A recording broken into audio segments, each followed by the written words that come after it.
दोस्तों इस वीडियो में मैं आपको गारंटी देता हूं कि अगर ये वीडियो आप एंड तक देखिएगा तो आपका पक्का यहाँ पे 2 से 3 लाख रुपए घर बनाने में बचेगा।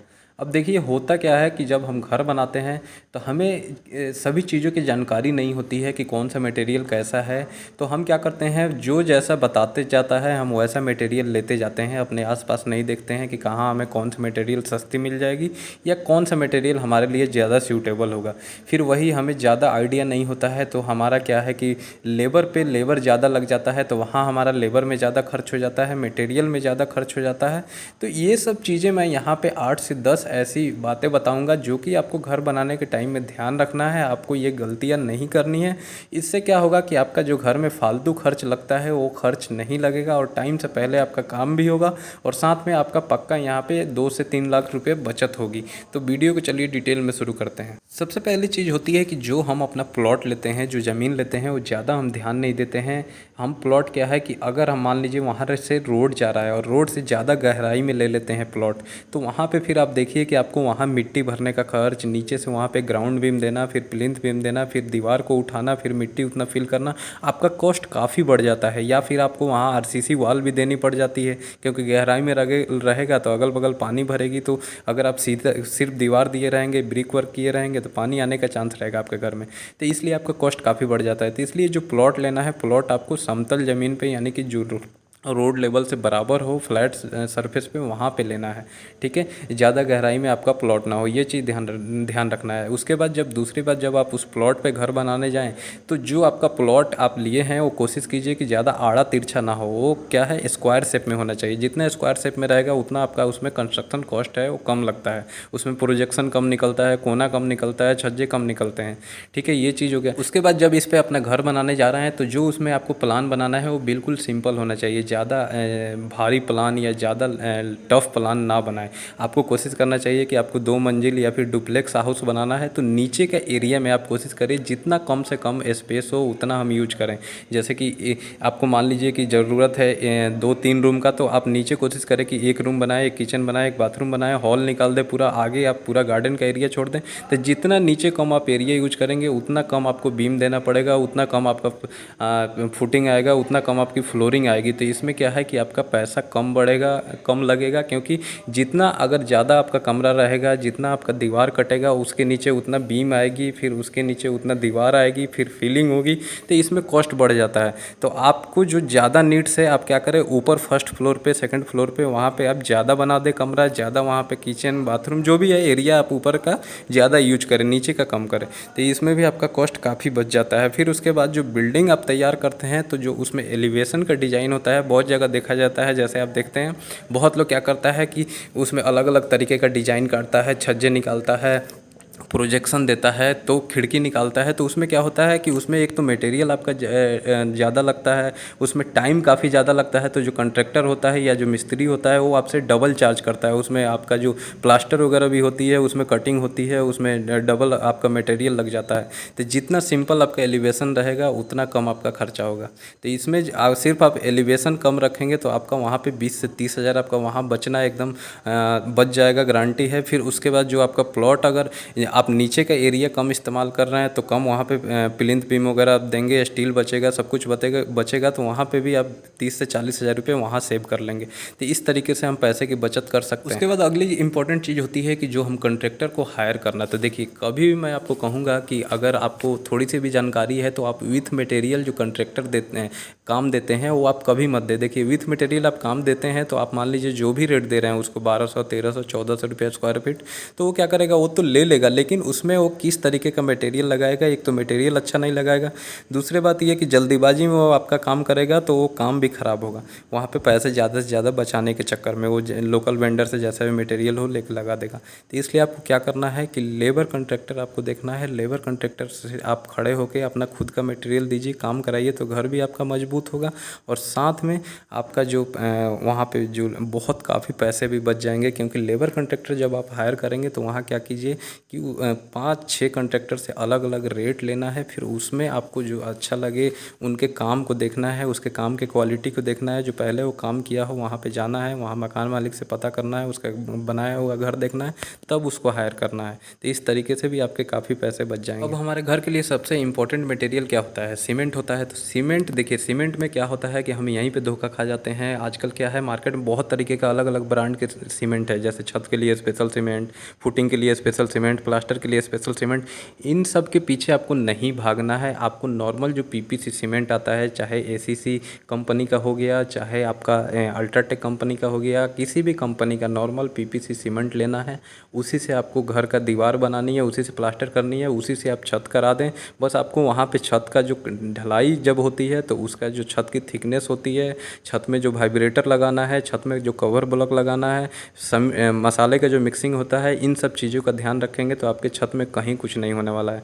तो सिंपल आप नॉर्मल पीपीसी सीमेंट यूज करेंगे तो जो छत के लिए स्पेशल सीमेंट लेते हैं उससे आपका लगभग यहाँ 30 से 40 हज़ार रुपये सिर्फ सीमेंट में बच जाएगा। उसके बाद अगला मटेरियल होता है स्टील। तो स्टील में भी आजकल देखते हैं कि जैसे बहुत ब्रांडेड टाटा टिस्कॉन हो गया, जिंदल पैंथर हो गया, सेल हो गया, तो लोग कहते हैं कि आप ये स्टील से बनाइए घर। लेकिन दोस्तों मैं कहता हूँ कि जो छोटे कम ब्रांड के स्टील है, जैसे कि जिंदल हो गया, कामधेनु हो गया, तो इन कंपनियों का आप स्टील या यूज करेंगे, श्याम स्टील हो गया। देखिए ये स्क्रैप मटेरियल से बनाते हैं, लेकिन ये जो कंपनी है ये क्या करती है कि ये 2% अपना सेफ्टी फैक्टर लेके चलती है। और वहीं जो हमारा टाटा हो गया, जिंदल पैंथर हो गया, तो ये सब क्या 5% सेफ्टी फैक्टर लेके चलता है। ये और जो होता है मतलब प्योर कच्चा मटेरियल होता है उससे वो बनाते हैं। तो देखिए ये जो बड़े बड़े जो सरिये हैं, ये क्या है कि आप कोई कमर्शियल प्लेस बना रहे हैं, हैवी बिल्डिंग बना रहे हैं, वहाँ लगा लीजिए। नॉर्मल रेसिडेंशियल 1 से 2 फ्लोर का मकान बनाते हैं तो जिंदल, कामधेनु, श्याम स्टील ये यूज कर सकते हैं। 2% सेफ्टी फैक्टर दे रहा है तो वो बिल सही है। सिर्फ उसमें आपको क्या देखना है, ISI का स्टैंडर्ड मार्का हो, उसमें AFI 550 SD आप ले लें, TMT लिखा होना चाहिए। तो इस तरीके से आप ले सकते हैं। इस सिर्फ आप यही करेंगे तो जैसे टाटा का भी सरिया आपको 85 रुपये kg है, तो जिंदल का आपको सरिया करीबन 70 रुपये kg मिल जाएगा। तो आप देखिए कि 15 रुपये का यहाँ डिफरेंस आ गया, यानी टोटल मकान में आपका लगभग 50 से 60 हज़ार रुपये तो यहीं बच जाता है। अब अगली मटेरियल होती है ईंट। तो देखिए घर में क्या है कि आजकल देखा जाता है कि ज़्यादातर हम क्या सब यहाँ पे फ्रेम स्ट्रक्चर बनाते हैं, कॉलम बीम अपना छत बना देते हैं, फिर बाद में हम उसमें पार्टीशन देते हैं, दीवार बनाते हैं। तो जब आप इस तरीके का घर बना रहे हैं, सब कुछ लोड जो है बिल्डिंग का हमारा ट्रांसफ़र कर रहा है, हमारा छत, बीम, कॉलम, फुटिंग, तो फिर हमारा यहाँ पे पार्टीशन जो है उसके पीछे आपको ज़्यादा दिमाग नहीं लगानी है। हाँ, एक चीज़ आपको बस करना क्या है कि जो ग्राउंड फ्लोर है, अगर ग्राउंड फ्लोर पर आप बना रहे हैं तो वहाँ पर आप रेड ब्रिक सब यूज कर लें, ठीक है, रेड ब्रिक से आप बना दें, ठीक है। और फर्स्ट फ्लोर पे आपको क्या करना है कि फ्लाई एस ब्रिक जो होती है वो यूज कर लें। अब बहुत लोग कहेंगे कि फ्लाई एस ब्रिक जो होती है वो बहुत कमज़ोर होती है, तो फिर आपको डबल AC ब्लॉक जो होता है वो आप यूज करें। डबल AC ब्लॉक यूज करने से आपको बहुत हद तक फ़ायदा मिलेगा। आप अगर 20 बाई 10 का एक कमरा 3 दिन में बनाते हैं लाल ईंट से, तो डबल AC ब्लॉक से आप 1 दिन में बना लेंगे, तो वहाँ लेबर खर्च आपका बहुत बच जाता है, साथ में प्लास्टर का जो खर्च है वो बहुत बच जाता है, काम आपका जल्दी होता है। तो ये सब चीज़ों से आपका कॉस्ट भी बचेगा, टाइम भी बचेगा। और नीचे मान लीजिए आप रेड ब्रिक लगाते हैं तो कभी भी ईंट जो है आप छोटे मोटे जो दुकानदार से थोड़े थोड़े करके मंगाते हैं वैसे नहीं मंगाएं। डायरेक्ट भट्टे पे जाएं जहां ईंट बनता है, वहां से एक साथ ईंट का आप ऑर्डर दे दें, फिर थोड़े थोड़े करके मंगाते रहें, तो उस तरीके से भी आपका 20 से 30 हज़ार रुपये वहाँ सेव हो जाता है। फिर एक चीज़ और आपको ध्यान रखनी है कि जो आपको घर का बाहरी दीवार बनाना है वो 9 इंच का बनाना है। बाकी अंदर की जितनी दीवारें हैं आपको क्या करनी है, 4 इंच की कर देनी है। सिर्फ इतना आप कर देंगे तो आपका वहाँ पर काफ़ी पैसे बच जाता है, लगभग 50% वहाँ पर आपका खर्च बच जाता है। तो इस तरीके से आप खर्च को बचा सकते हैं। एक और इम्पॉर्टेंट चीज़ है कि जो घर का हम छत का ऊंचाई रखते हैं, बहुत लोग 11 फीट 12 फीट कर देते हैं, तो जितना आप ऊंचाई बढ़ाते जाएंगे उतना आपका कॉस्ट बढ़ते जाएगा, क्योंकि आपका वहाँ ईंट लगेगा, बालू लगेगा, सीमेंट लगेगा, फिर टाइम लगेगा, तो कॉस्ट बढ़ते जाएगा। तो इसलिए जो नॉर्मल आपको बेडरूम का हाइट रखना है वो 10 फुट का रखना है। वहीं जो टॉयलेट या वॉशरूम आप बना रहे हैं तो वो आप 7 साढ़े 7 फीट के हाइट पर रख सकते हैं। तो इस तरीके से भी हम बहुत पैसे की बचत कर सकते हैं। अब ये सब जो मटेरियल है आपको क्या है कि ज़्यादा दूर से ना मंगाना पड़े। आप कोशिश कीजिए कि जो आपका लोकल वेंडर है उन्हीं से मंगा लें, क्योंकि जितना नज़दीक से आप मंगाएंगे आपका ट्रांसपोर्टेशन कॉस्ट कम लगता है। और उसके बाद ऐसा नहीं है कि जो लोकल वेंडर है वो ख़राब सामान रखते हैं, वो भी अच्छा सामान रखते हैं। हो सकता है सही रेट में भी आपको मिल जाए, क्योंकि बहुत ऐसा भी दुकान होती है जो नहीं होती है, वो क्या होता है कम रेट पे आपको अपना मार्केट बनाने के लिए आपको मटेरियल दे देते हैं। तो आप वो ऐसे देखें, वैसे पता करें, उसके बाद अपना ये सब प्लानिंग करने के बाद फिर आप घर का काम स्टार्ट करें। अब जब घर का फ्लोरिंग का काम करते हैं तो होता क्या है कि फ्लोरिंग में हम बहुत जगह क्या करते हैं, अपना पत्थर, मार्बल, ग्रेनाइट लगाते रहते हैं, तो उससे हमारा फ्लोरिंग का कॉस्ट बहुत बढ़ जाता है। तो आप सिंपल से क्या करें, या फिर बहुत ऐसा भी देखा गया है कि लोग क्या करते हैं ब्रांडेड टाइल के पीछे भागते हैं। कजारिया का हो गया, फिर वहाँ बरमोरा का हो गया, मतलब बहुत ब्रांडेड, सेरा का टाइलें हो गई। तो ये जितना ब्रांडेड टाइल के पीछे भागेंगे उतना आपका कॉस्ट बढ़ेगा। आपका लाइफ जो लोकल टाइल की होती है वही ब्रांडेड टाइल की होती है। तो आप क्या करें कि जो एकदम आपको ज़रूरी है थोड़ा बहुत वो ब्रांडेड ले लें, नहीं तो जितना हो सके आप जो लोकल टाइल होती है, डबल चार टाइल, विट्रीफाइड टाइल मजबूत होती है, वो आप टाइल ले और जहाँ भी आपको लगानी है लगा दे। वो भी टाइल जो है आपका 15 से 20 साल आपको लाइफ देगी, और शाइनिंग में भी, ब्राइटनेस में भी कोई कमी नहीं आएगी। फिर प्लम्बिंग या सैनिटरी के सामान देखा जाए तो जैसे जगुआर हो गया या बड़ी बड़ी जो ब्रांडेड हो गई, तो वो आपको फिटिंग देती है, तो आपको देखने में काफ़ी खूबसूरत लगता है, लग्जरियस लगता है, लेकिन काम वही करता है। तो थोड़ा सा आप उससे, जो हिंडवेयर हो गया, छोटी सी कंपनी हो गई हिंडवेयर, फिर सेरा, इसका भी फिटिंग आप लेंगे तो ये भी अच्छा चलता है, अच्छा फिटिंग होता है, इसकी भी फिटिंग काफ़ी खूबसूरत होती है। सैनिटरी का सामान काफ़ी खूबसूरत होता है, इसकी भी लाइफ काफ़ी ज़्यादा चलती है।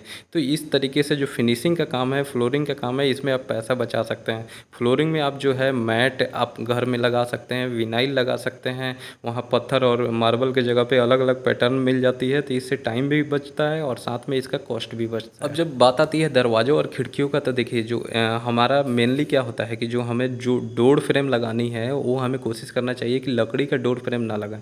जो वुडन डोर फ्रेम आप लगाते हैं, तो अगर मान लीजिए आपके पूरे घर का अगर डोर फ्रेम लगाने का बजट वहाँ पे 1 लाख रुपया है, तो अगर आप वहाँ पे एमएस का फ्रेम लगा देते हैं या जापानी चौखट जो बोला जाता है वो लगा देते हैं, तो वो आपका लगभग 50,000 में हो जाता है। तो यानी आप देखिए कि आपका डबल खर्चा लग रहा है। तो इसलिए आप डोर फ्रेम के पीछे ना भागें। लास्ट में एक और इम्पॉर्टेंट चीज़ आपको ये ध्यान रखनी है कि जो आप काम करा रहे हैं वो काम जितना जल्दी हो जाएगा उतना आपका पैसा बचेगा। कोई काम है, आप मान लीजिए करा रहे हैं, फिर बीच में रोक दिए, फिर करा रहे हैं, तो जितना लंबा खींचेगा उतना आपका कॉस्ट बढ़ते जाता है, मटेरियल का रेट बढ़ेगा। तो फिर उसमें अगर कुछ प्लान में चेंजिंग हो गई बीच में, तो वो फिर आपको तोड़ फोड़ करनी पड़ेगी। तो इसलिए जितना जल्दी हो जाए आपका काम, उतना आपका कॉस्ट बचता है। तो दोस्तों, मैं उम्मीद करता हूँ वीडियो समझ में आ गया होगा। वीडियो से रिलेटेड कोई सवाल है तो कमेंट कीजिए। वीडियो अच्छा लगा हो तो इसे लाइक और शेयर कीजिए। चैनल पहली बार वीडियो देख रहे हैं तो इसे सब्सक्राइब जरूर कर दीजिए।